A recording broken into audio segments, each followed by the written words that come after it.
Welcome, everyone. Today we have a very special guest on the GEM podcast, a close friend of my mother's. Hi, Fran. Hi, Jen. How are you? I'm good. How are you doing? I'm doing very well, thank you. It's very nice to talk to you. Thank you. I am so grateful that you're here with me and willing to share your story with us. You have had some pretty unique experiences when it comes to your dreams, where, in a sense, your daughter has come to you after she's passed away. And I thought it would be a great opportunity to open this kind of topic up to our viewers because I imagine that there are many other people having similar experiences in their own lives. So, do you mind sharing a little bit about what those dreams were like and then the one that really stayed with you?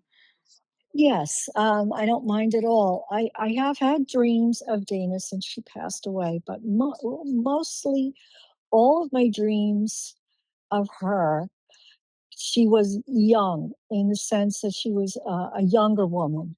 She was maybe in her 20s, or even in her teenage years. So I would see her in my dreams, and she looked as she did maybe when she was 17 or 25 or something. She never said anything to me. She would just be there.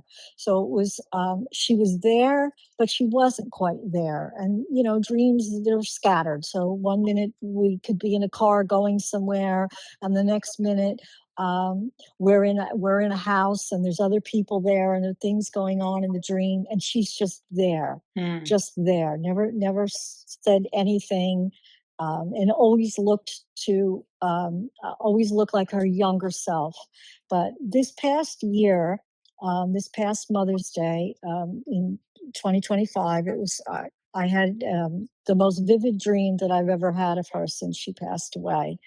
And it was the Friday before Mother's Day. I remember this so clearly because I actually, when I woke up, I actually called my daughter to tell her about the dream. And then I called my son in law and asked him if I could tell him about the dream.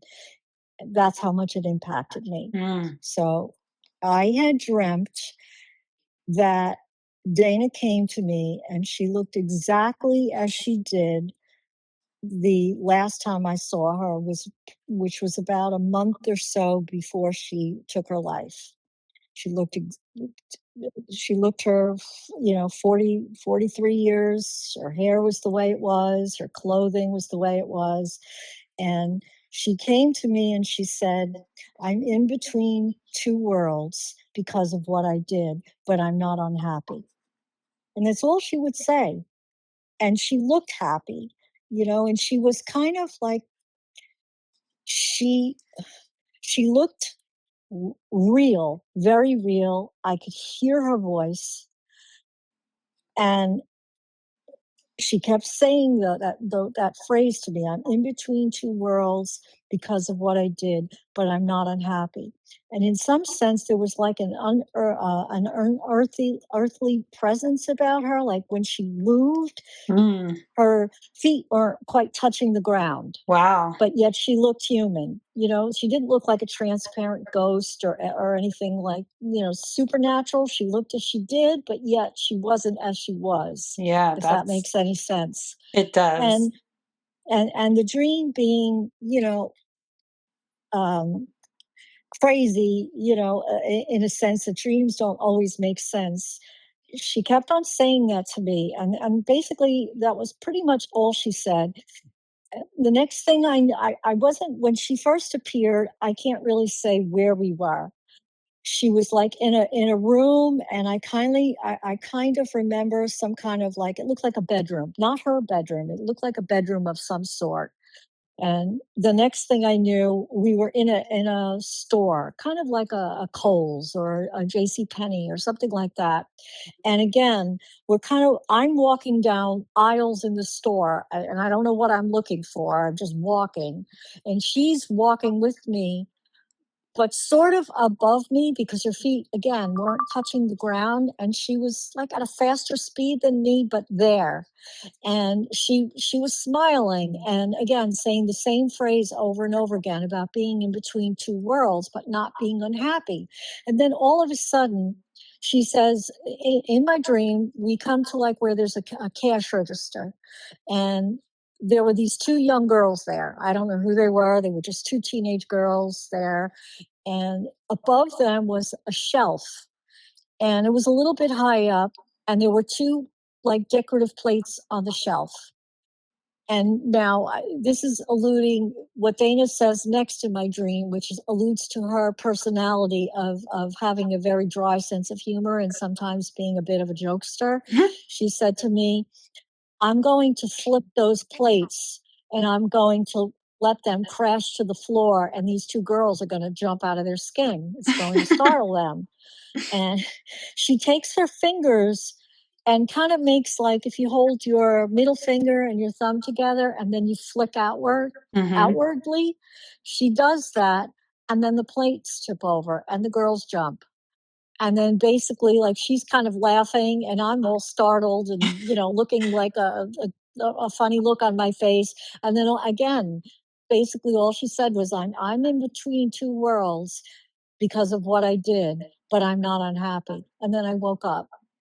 Wow. And I really believe, because it came so close to Mother's Day, it was the Friday before Mother's Day, that she was telling me in her own way that she was okay. Mm, Because since then, I have had a few dreams about her. But again, she's always a younger Dana and she never speaks. wow. That's pretty powerful, Fran. I will say that. I mean, so to me, it does seem as though she was expressing herself from the non physical realm to you through that dream state. And obviously, like you said, you've experienced her in other forms, right? Younger selves, things like that, healthy versions. But that to me sounds like a clear sign of what you referenced, which is she's still alive as she is. She's just in another form, Yeah, she's in basically. another form somewhere, but wherever she is, she's not unhappy. And that made me feel better to know that she's not unhappy.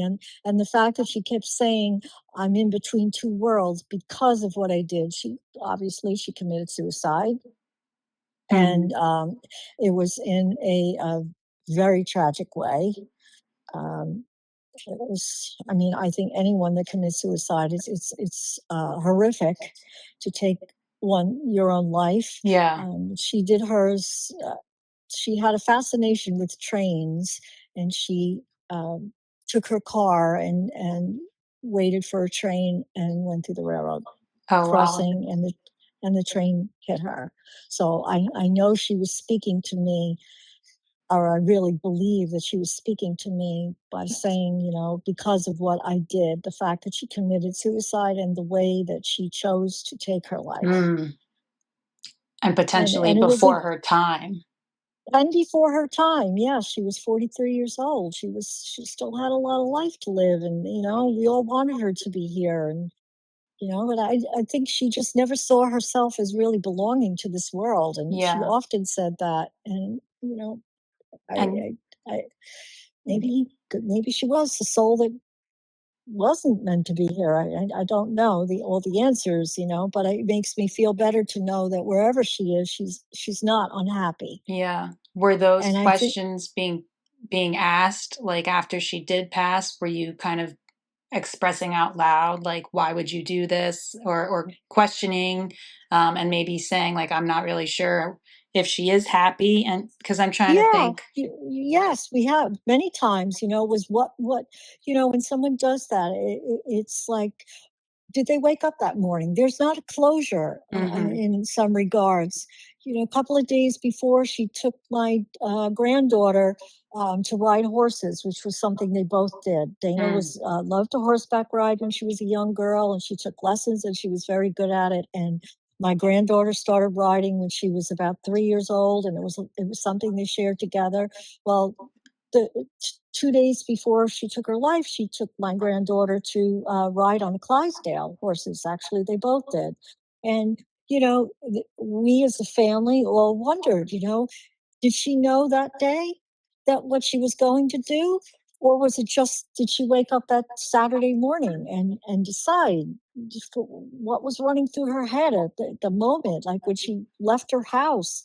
You Yeah. know, there's so many unanswered questions, Mm-hmm. and what triggered it, and why at that moment, I maybe somewhere deep down inside, I mean, I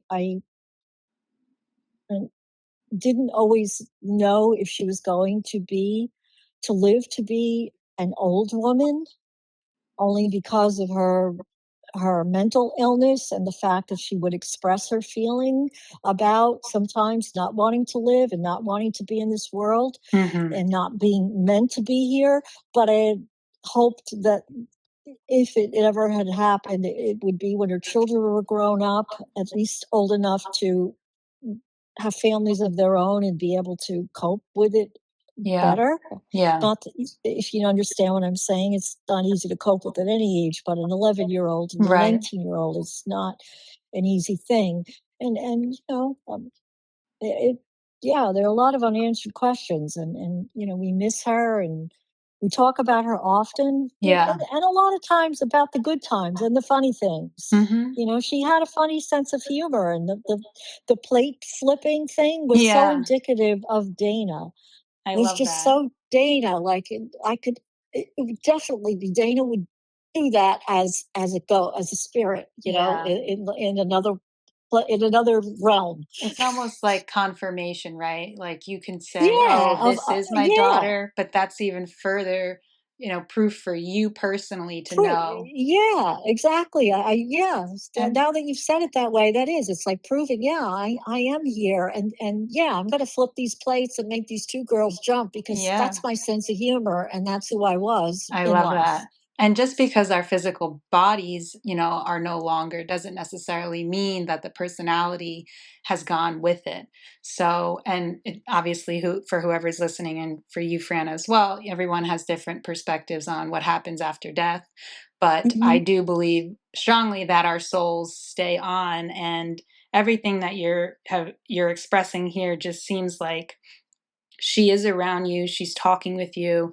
Continue speaking to her, even if you don't physically see her, because she hears what it is that you're saying. And I suspect very strongly that she's giving you even more signs, even beyond the dream state. So we just have to be open and willing to see those signs. And I bet she's even sending you some funny things as well, like more like the Yeah. plate. Yeah, yeah. I hope she does. It just reinforces what I really believe. But when I woke up that morning, I really felt it was so real to me, and I Yeah, really felt that she was there. And I said to myself, this it's Mother's Day, and it's this. It was like she was telling me, it was the second Mother's Day that she was gone, but she was telling me that she was okay, and that was my her gift to me that's on that awesome. day, I to love that. say, I'm in another place, but I'm not unhappy. Yeah. And that was everything, like, I needed to know that she truly is, because you like to think, "Oh, I hope they're out of pain, and I hope, she anyone, any family member, a friend, a husband, a spouse, are they I hope they're happy wherever they are." Well, I think she is happy, and I think she's smiling, and she's not in pain, and, she's playing her practical jokes, and that makes me feel good. That's And I great. actually, like I said, I called up my daughter and I said, "Oh my goodness, I had this dream about Dana. I have to tell you." And then I called her husband, Mark. I was a little bit nervous about calling him because I didn't want to upset him either. Like, it's Yeah. very touchy, And I said, "I had this dream about Dana. Is it okay? Are you okay with me telling you about it?" And he did. And he was like, "That is so Dana. That is so Dana." Well, that's awesome that he So, was open to hearing what you had to yeah, say. he was. He But was. He really was. so, Fran, for, anyone who is listening who might have had a similar dream to this, do you think there's anything else that that dream might be inviting them to think about? Um, yeah, I think so. I mean, I think it's can provide a comfort to know that, if you dream about someone that was in your life and is no longer there, and you dream about them, they're with you, and they're letting you know they're okay. however that comes across to a particular person, because dreams vary from people to people. Hmm. But it's a sign to say, you know what, I'm okay. I'm okay. Definitely. And yeah, and like we mentioned before, just to kind of be more open and aware to those signs because signs are always happening. Everything, it's always around us. So the more that we can become aware of the signs, the more we will receive them. And then it'll become even more ingrained in our day to day lives. Yeah, yeah, absolutely. I hope she has come to me again since that dream, but, again, she hasn't spoken, and she is her younger self, and I do often hope that one day she comes to me again as the adult that she was, Hmm. and lets me know that she's still okay and that she's still happy, and or maybe that she's even moved on, that she's not in between two worlds, Yeah. that maybe she's gone to whatever place you do go when you're kind of in between the two worlds. Yeah. Yeah. Well, when you Maybe have she'll that give next me dream, another you let gift me again. know. I will, for certain, absolutely. Well, Fran, thank you again so much for being so open and talking through this with me and the rest of our viewers. And for anyone who's been listening, if you've had your own version of this experience, feel free to share it with us. I think there's just so much to all of this that we don't necessarily even fully understand, but it's definitely worth paying attention to. So, Absolutely, and thank I you. and I thank you, Jen, so much for having me on today and listening to my story. I really appreciate that.